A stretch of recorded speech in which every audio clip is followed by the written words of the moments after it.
All right, and we are live. Sorry for that glitch, everybody. I got carried away with all the clicking and stuff. All right, but I couldn't say goodnight because I got too much stuff. I got too much stuff to show you here. All right, I'll click more carefully. We have covered quite a bit during this live stream already. So I got just a couple more things to share with you. So don't go away. Let's talk about Netflix. Shall we talk about Netflix? Let's talk about Netflix as we repopulate in the chat. Okay. Very cool Netflix documentary. I'm just going to pull up the there we go. That's what I'm looking for. Okay. I think I can share this just fine. So as we repopulate here, this is crazy. I can do this. Okay. The documentary we're talking about here is a documentary from Netflix called Norman's Rare Guitars documentary. And there's the man, Norman's Rare Guitars. Like I said, I've watched about half of this in all my free time, and it's very, very interesting. It answered some of my questions. It taught me quite a bit about the history of the vintage guitar world in the U.S. And hey, if I ever get out to Los Angeles, I will definitely be making a stop at Norman's Rare Guitars. So there we go. Hey, thanks for jumping back in, everybody. Scott and Beginner Guitar Lessons and Rock Lobster, thank you for joining in. Sorry about that glitch, you guys. I just got carried away. I clicked where I shouldn't have clicked. Okay, so there you go. In case you got some free time on your hands this weekend, Norman's Rare Guitars documentary on Netflix. Definitely recommend it. My big question at the moment, and I'm not sure if this documentary will answer this question. My big question is there anything I can afford in that store? And I'm guessing there's not much, but you know what? I could be wrong. I would probably just leave my credit card at home. But I would love to visit the store. And hey, you know what? Maybe they do have a bargain bin with stuff that's like, under $5,000. But it'd be fun to check out all this stuff. So there you go. Highly recommend it. Stop sharing this right here. Okay. In case you're looking for something to do. Okay, we're a long way from done, you guys. Don't run away. Okay, let's talk about a pro quote of the week and our student quote of the week. The pro quote of the week, let me pull this up here, comes from none other than Chrissie Hynde of Chrissie Hynde, The Pretenders. And I follow her on social media. And she just posted something recently, a few days ago, that I thought was kind of awesome. So here's the quote from Chrissie Hynde. She says, "The funny thing happened to me in an airport the other day. A guy approached me. And of course, I thought he'd recognize me, wanted a selfie or something. But instead, the guy approached Chrissie Hynde and said, 'Excuse me, madam, you dropped this,' and handed her guitar pick that had fallen out of my pocket. She said, 'Now that was a first. Someone handing me a pick back instead of asking for one.' She said, 'I guess I'm not as famous as I thought.' Good." And she said, "I've been working on some tunes and we're working on an album, and I think I'm going to name it Not As Famous As I Thought." I love that. That makes me love Chrissie Hynde even more. So now you know, if her next album is called that, now you know why. Not As Famous As I Thought. I love that story.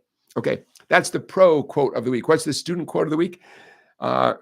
Apropos of nothing, a student asked me about the William Tell Overture. And this is a high school student, lovely young man. We talk about all sorts of stuff. So it was not totally bizarre that he would bring up the William Tell Overture, although it had nothing to do with anything in our lesson. And so I did a quick William Tell Overture search. And of course, I educated myself that the famous composer Rossini from Italy wrote the William Tell Overture. By the way, the Italian translation is not William Tell. We here in the US, we call it the William Tell Overture, but that's not the original title of it. Anyways, my student asked, also inappropriate in apropos of nothing, he asked if Rossini was still alive. And I said, no, according to my research there, he's not still alive. And my student said, yeah, he sounded dead.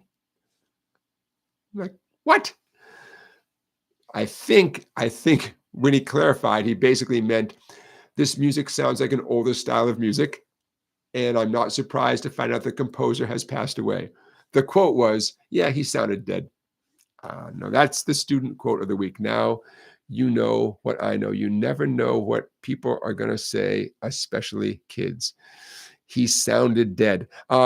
Those of you, let's talk about the Bob Dylan movie. I call it the Bob Dylan movie because that's what everyone calls it. I'm sure some people out there call it the Timothy Chalamet movie. I want to talk about two things. The guitar is for sale. Which guitar? You know the guitar. Let's look at it. The guitar that was actually used, the actual real guitar. Do I have to log in here? Is for sale. Okay, favorites. There we go. There we go. Okay, I hope you're sitting down. I hope you enjoy this. You want to buy a guitar? Hey, Valentine's Day is coming up. Maybe this would be the Valentine's gift that you need. Okay, there we go. I'm going to scroll. Don't worry, I'm going to scroll here. The guitar used by Michael Bloomfield specifically at the actual Newport Folk Festival, 1965, when Bob Dylan went electric. There it is. Look at that price. But the price does not include the shipping. I love it. I love that so much. The price, for those of you who maybe are listening and not watching, the price of this Fender Telecaster, circa 1963, $275,000 plus $200 shipping. I want to know which shipper you personally would like that guitar to be shipped to you via. What do you have? FedEx, UPS for a guitar worth over $250,000. I don't know. I'm thinking there's got to be another way to transport that guitar to the buyer rather than typical shipping. There you go. Okay. If you are looking to invest some money, that's it, man. That's the guitar right there. When Michael Bloomfield played it, it did not have that weird cut right there, right? That was done by, if I understand correctly, a lefty guitar player who got it from, I think he traded a Les Paul to Mike Bloomfield. And then when he got the Telecaster, he cut that away because he was a lefty and he wanted to do what lefties do. Not a crazy idea. Little did he know that guitar would be worth that much money. Okay, there you go. I hope that makes someone's shopping just a little bit easier. By the way, reverb.com, where that guitar is listed, it did mention, I don't know if you saw that there are two offers that have already been made that presumably were not accepted. It's being sold by Retro Fret Vintage Guitars out of Brooklyn, New York. And I believe, where did I see that? I believe there have been two offers on that guitar already. I don't know if it says it here. I saw it on the app. Oh, yes, there have been two offers. 54,000 people are watching that sale on reverb.com, are watching to see what's going to happen. Okay, now you know what I know. Don't forget, my friends, I'm here for your questions. Jamie, you'd offer them, is that 1%? There you go. And 1%. Hey, you know what? Make an offer. Joseph says that Joseph just pulled out his Fender guitar, just had it worked on. It's so much easier to play. It's so much easier to play the acoustic. The acoustic is easier to play than the Fender electric. Is that what you're saying? Interesting. Maybe you meant to say it's easier than the acoustic. That's what I would guess that you're saying. Hey, speaking of humidifiers, Scott says, I like the Bovita packs. They last 2 to 3 months, and I like them. The cost adds up quickly. Might switch to the sponge. I'll say it one last time. Any effort you make to humidify your acoustic guitar is good. Do whatever it takes. Caddis says the opera is named William Tell, but in French. Yes. Yeah. I thought Rossini was Italian. Maybe I just assumed that. But right, the composer did not name it literally William Tell, right? That's the Americanized version of the name. In case you have no idea what we're talking about, it's that beautiful it's that. That's the William Tell overture. Why my high school student and I started discussing it, I have no idea. Because he brought it up. And who am I to not chit chat? Hey friends, if you wonder, and I know I do, what videos people like to watch, okay, here comes the 10 most popular song videos, guitar song videos, right? How to play this song. Here's the 10 most popular that I've made. A couple of years ago, I made about 400 of these song videos. It pains me to say that. Like, oh my God, that's a lot. So what are the top 10? Now that the dust is settled, it's been a few years, it's pretty clear, what are the most popular ones. So in case you're curious, these are the top 10 most viewed song videos on my channel. By the way, I'm not including any other videos that show a technique or that maybe mention a band in the name of the video. These are literally the videos about one specific song. Okay. Coming in at number 10, the 10th most popular video that I made, that's a specific song, is, drumroll please, Sweet Jane by Lou Reed. People seem to like that one. Sweet Jane by Lou Reed. The number 9, most popular, Run Through the Jungle by CCR. Number 8, All Along the Watchtower. I taught both the Bob Dylan and the Jimi Hendrix version. Number 7, The Wait by the band. Number 6, My Sweet Lord by George Harrison. Number 5, Back on the Chain Gang by the Pretenders. Number 4, California Dreaming by Mamas and Papas. Number 3, I would not have seen this coming. Number 3, most viewed guitar lesson video, song video, Deep Ellum Blues by the Grateful Dead. I love it. I would not have predicted that. I definitely would not have predicted number 2. I made number 2 as the final, I think it might have been the final song of my whole series of I think it was 399. I think it was one of the last ones I made. And I made it because I thought I like the song. I like the songwriter.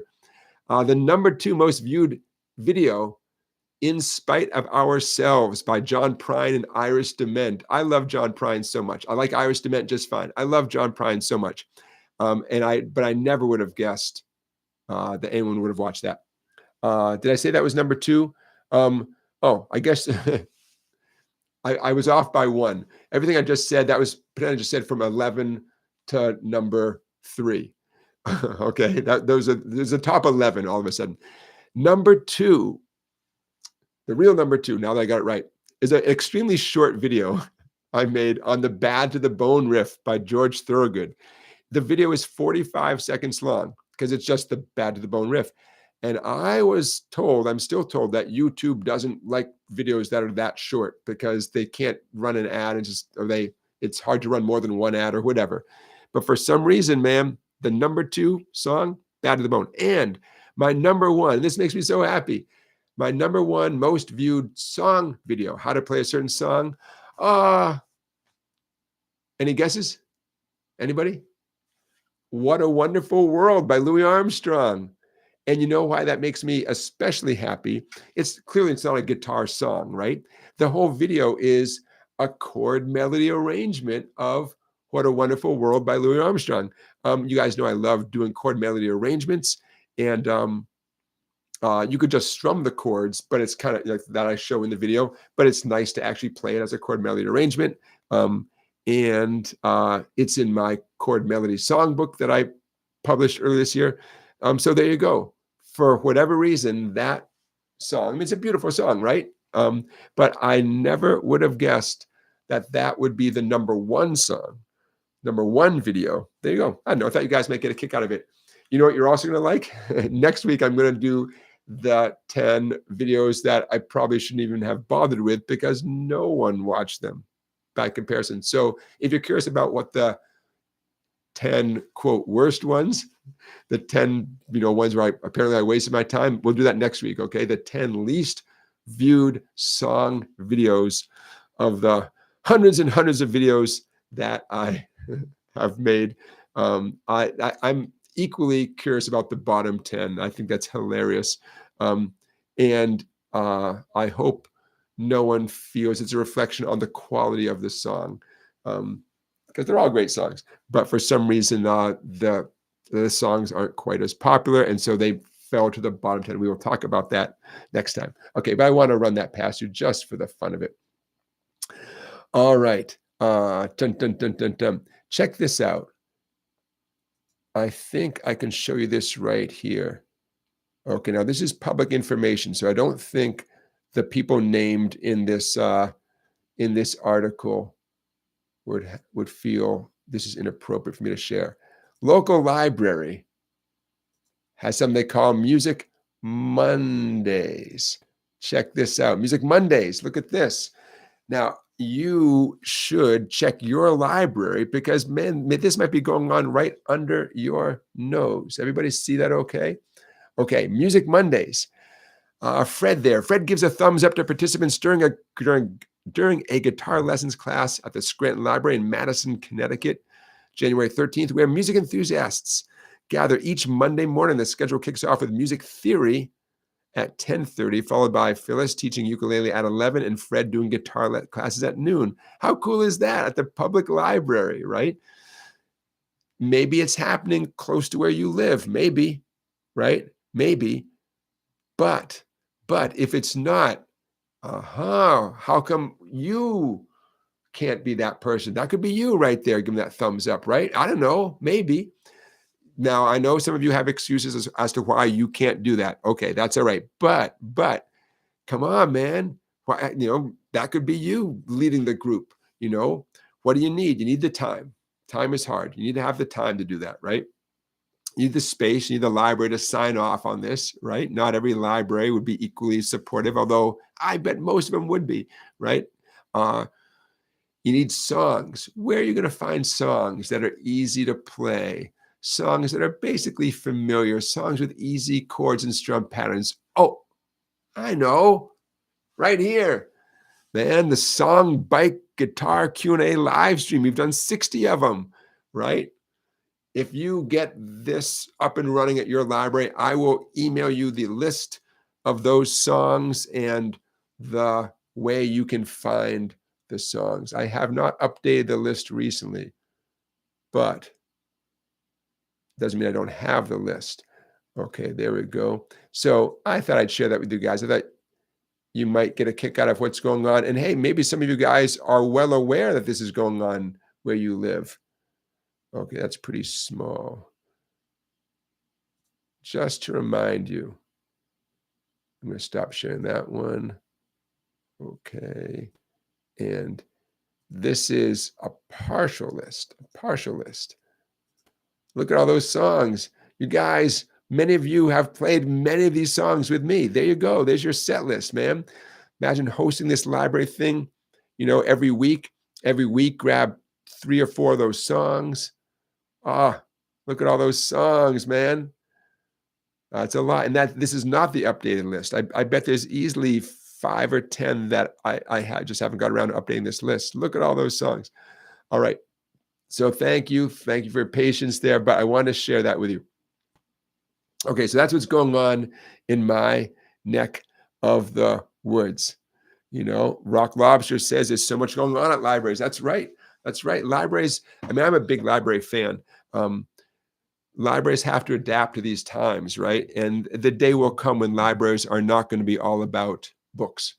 At least that's my prediction, They're going to be about resources and community-related things and helping people. I mean, they're already going that way with helping people with job searches and resumes. And there's a library here where you can check out a ukulele and learning materials to learn how to play the ukulele. Thanks to Jumpin' Jim Beloff. Jumpin' Jim Beloff, it lives in a neighboring town, and he's like a one-man ukulele industry. And I believe he donated a uke to his public library along with instructional books. You can check out the uke and play the uke. So there you go. Caddis says, your video, Jonathan, on Hotel California is on the top of the list of most viewed by me. Yeah, I don't know if that one's on YouTube. That might just be through the website. Someday, you guys, I'll do a little, I'll let you guys know what is up with my website, because I have a website and I don't talk about it too much because it needs a little bit of updating. And I'm excited about updating it. New pedals. Okay, check this out, you guys. I am always going to encourage you to shop local and support your local mom and pop shop. And there's a great shop. Check out that phaser. There's a great shop that I frequent that does trades. So I traded in some stuff, and this is one of the things I got. Did I pay $199 for it? Heck no. I paid $0 for it because I traded in stuff. I did not have a phaser, and I thought, I'm going to get myself a phaser. And what does a phaser sound like? Okay, here's the sound of my guitar with this exact phaser. Let's get a little.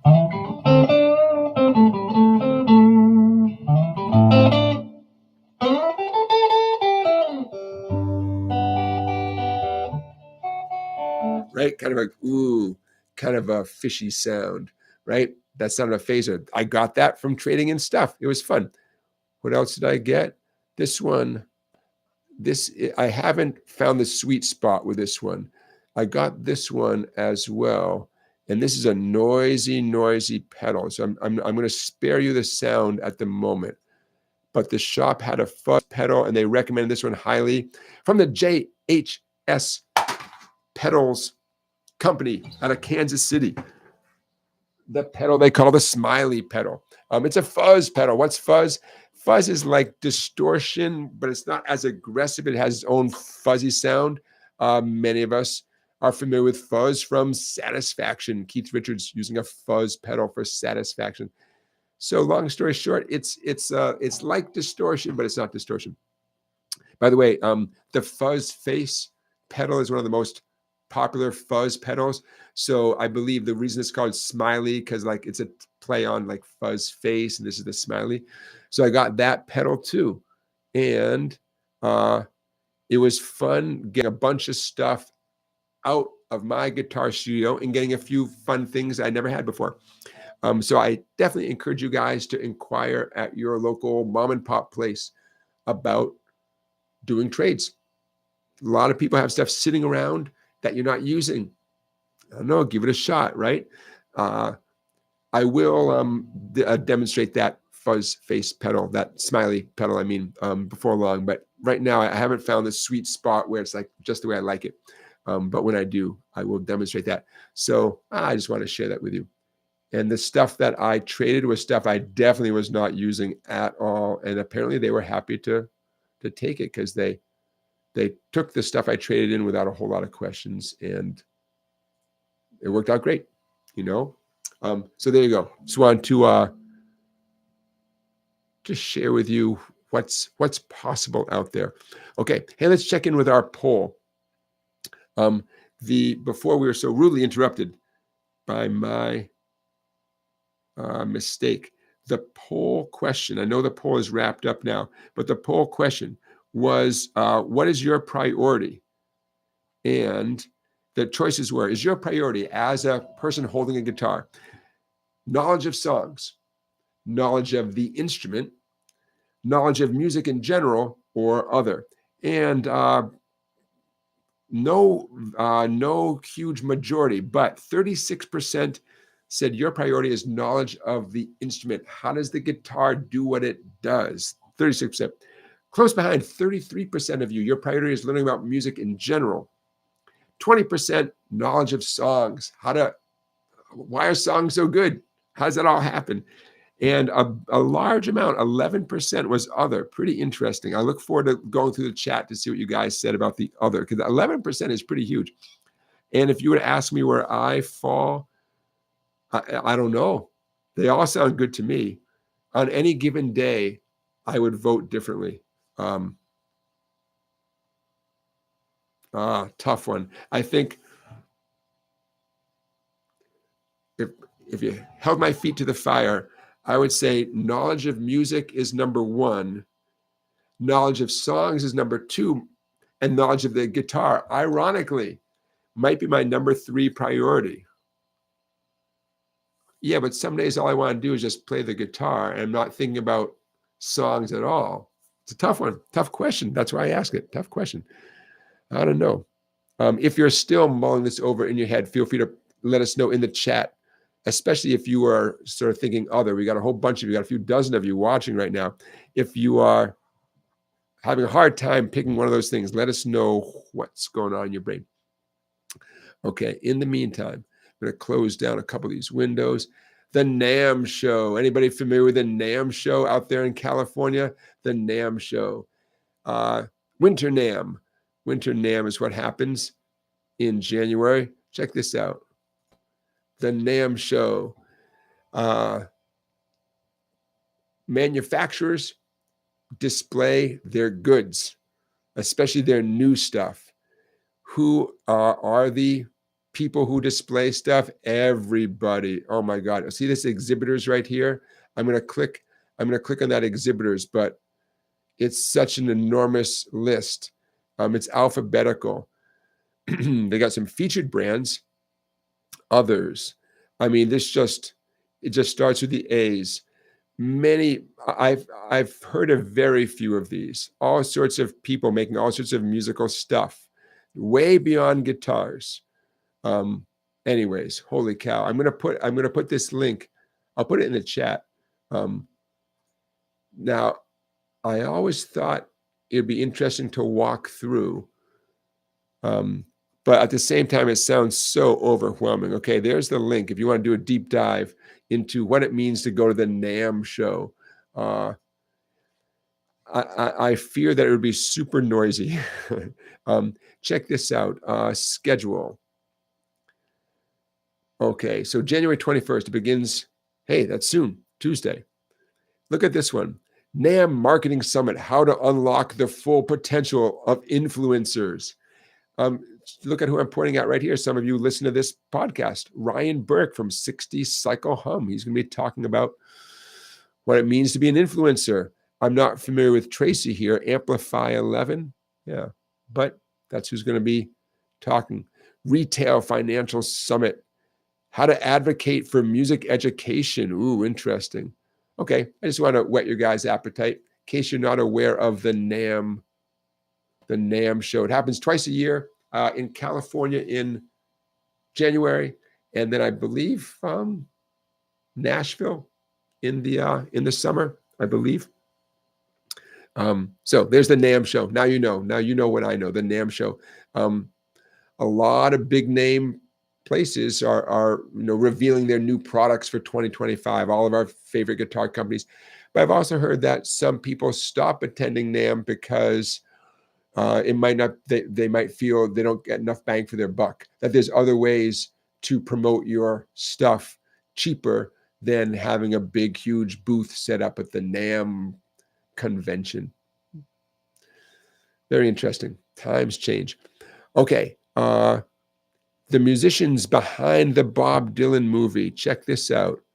I'm gonna put a couple links in the chat. I'm still doing a deep dive on sort of the inside scoop on the musicians and music in a complete unknown. But I want to share a couple of links with you. I'll put these links in the description of the video as well. Gibson Guitars made some guitars for Timothée Chalamet to play in the movie, right? And according to this article, come on now. According to this article, there was one problem. The guitars are too good. They sounded too good. And whoever was in charge of the music for the movie was not loving it.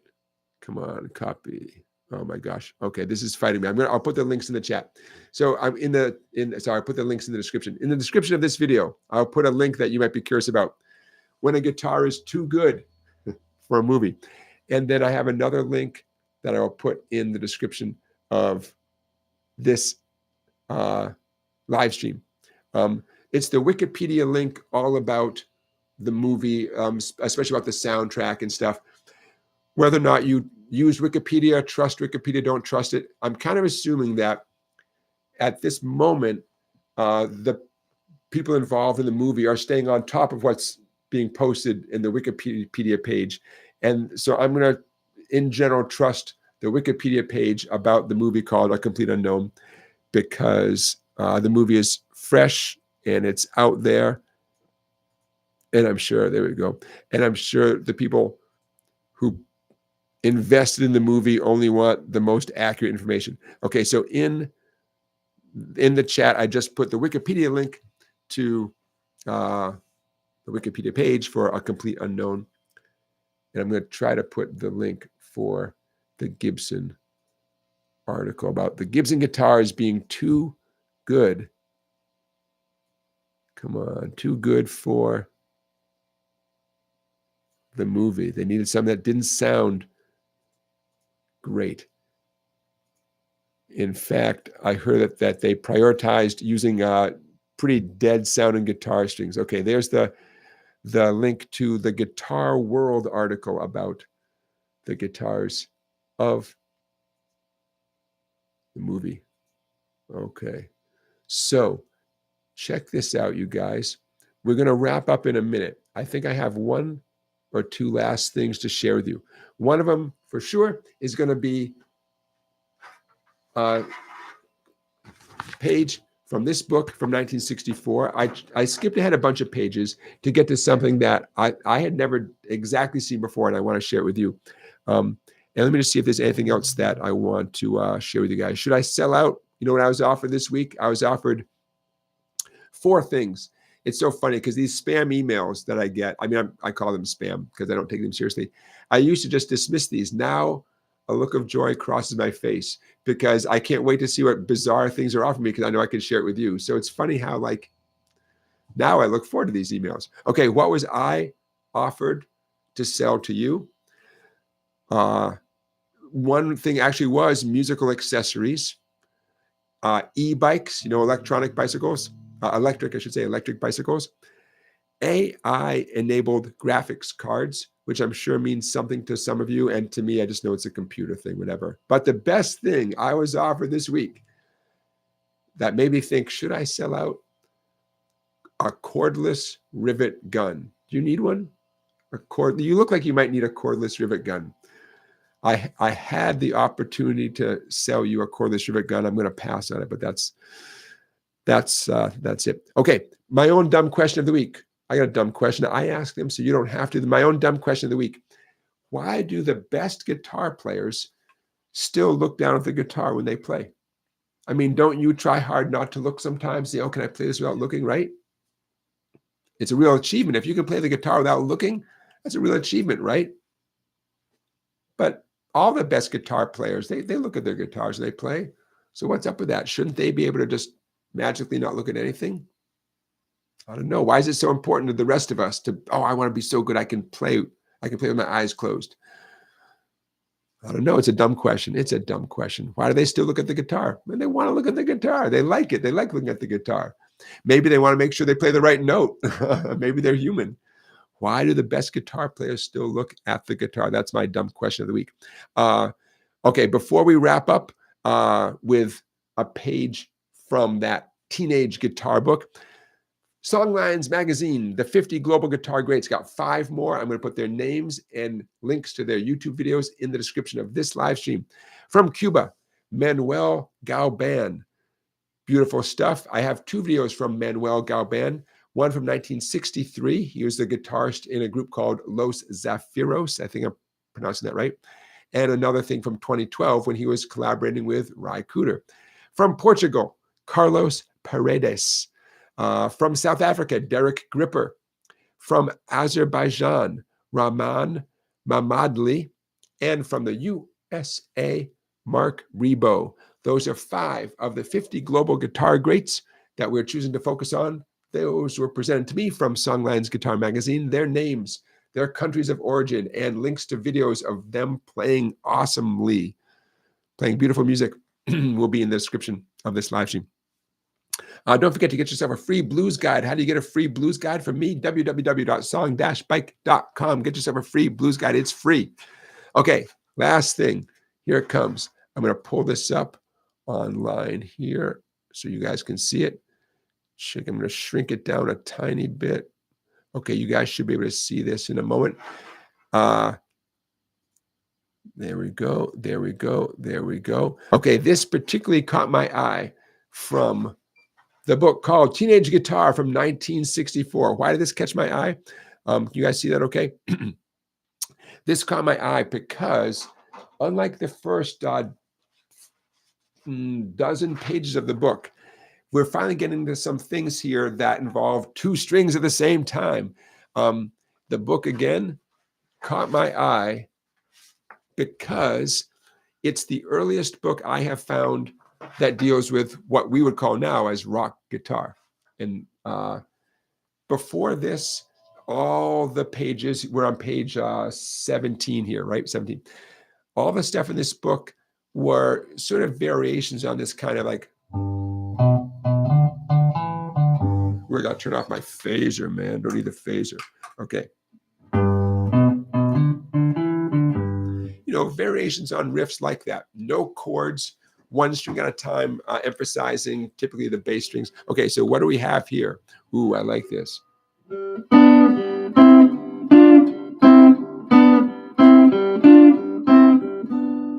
got two strings at the same time with a droning third string. Can you guys see that okay? I can make it a little bit bigger if it's a pain to see that. Remember, the spaces represent the strings. So that 0 is your open G string, if you look in the tab. The 3, 4 are your second string, third fret, third string, fourth fret at the same time. 5, 5. I'm just borrowing with my index finger on the second and third strings.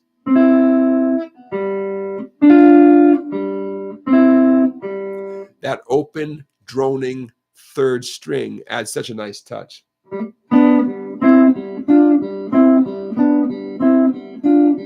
Now, I've done similar stuff. I've never done this exact thing before. So I thought, ooh, chicken gumbo. Okay, so that's the first measure. The second measure has a little slide. If I were to put together the first two measures, which are actually the same as the third and fourth measures, it goes like this: 3, 4.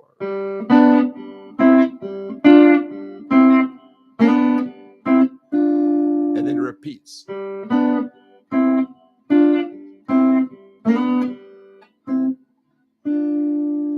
Okay, kind of cool, right? I mean, yeah, Rock Lobster does sound like a Doors riff, right? Yeah, you got it. You got it. It does, yeah. You know, it's a nice little twangy treble string thing. It's rhythm guitar, though, in the sense that it's repetitive.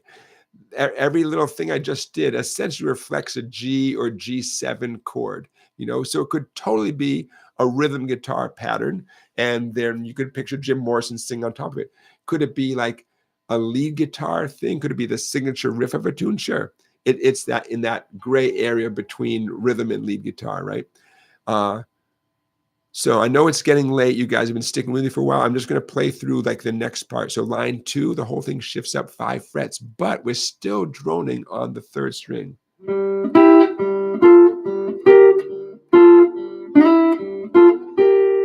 And then it returns back to the original.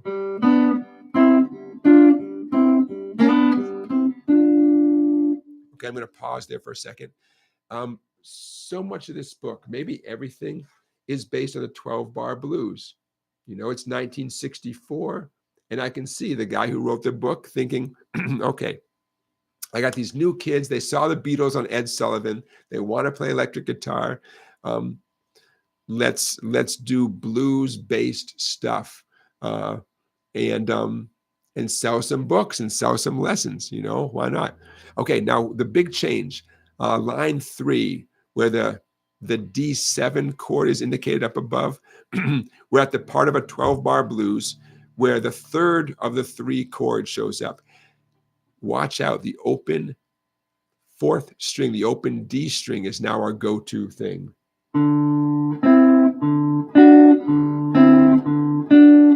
I'm playing the end of line 3 with the 5s and 7s.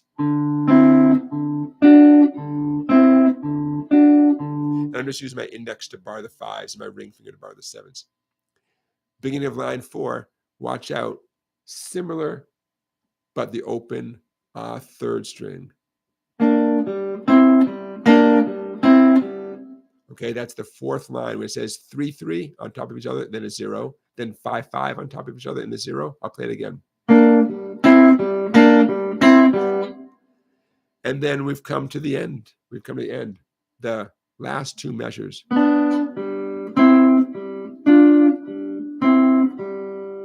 And a cool little ending. You could slide. Maybe that's what he means by those slurs, that rainbow thing above.